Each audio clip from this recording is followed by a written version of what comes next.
Il aura fallu 3 mois à l'armée française pour évacuer ses 1500 hommes et ses avions de combat. Ce vendredi, les 50 derniers soldats français ont quitté la base aérienne projetée de Niamey. Après l'arrêt de l'opération Barkhane au Mali il y a 1 an, puis le retrait des forces spéciales déployées au Burkina Faso voisin, la France poursuit donc le démantèlement de son dispositif de lutte contre le terrorisme au Sahel. Emmanuel Macron l'a rappelé hier à l'occasion de sa visite aux troupes françaises déployées en Jordanie. J'ai décidé d'importantes reconfigurations et me suis exprimé à ce sujet en février dernier. Le putsch de cet été au Niger en confirme d'ailleurs la nécessité.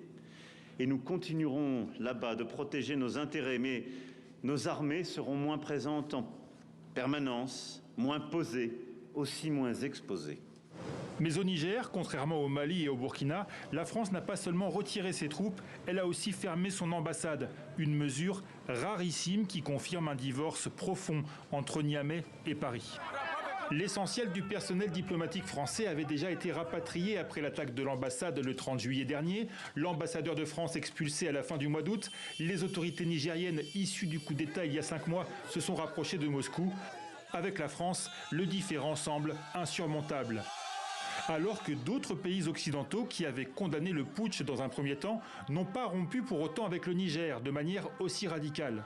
L'Allemagne, par exemple, dont le ministre de la Défense était à Niamey mardi, a promis à la junte de poursuivre sa coopération militaire. Wir haben auch nach der Machtübernahme längst nicht mit allem aufgehört.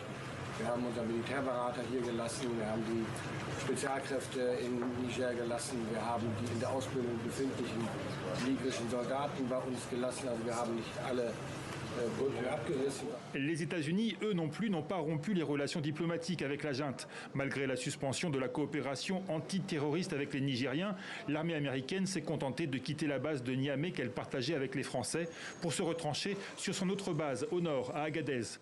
Quant aux pays voisins, ils n'ont jamais mis leur menace d'intervention à exécution.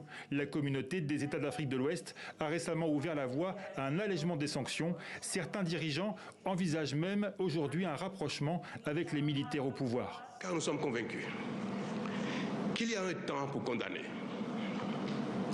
un temps pour exiger et un temps pour faire le point, voire prendre acte.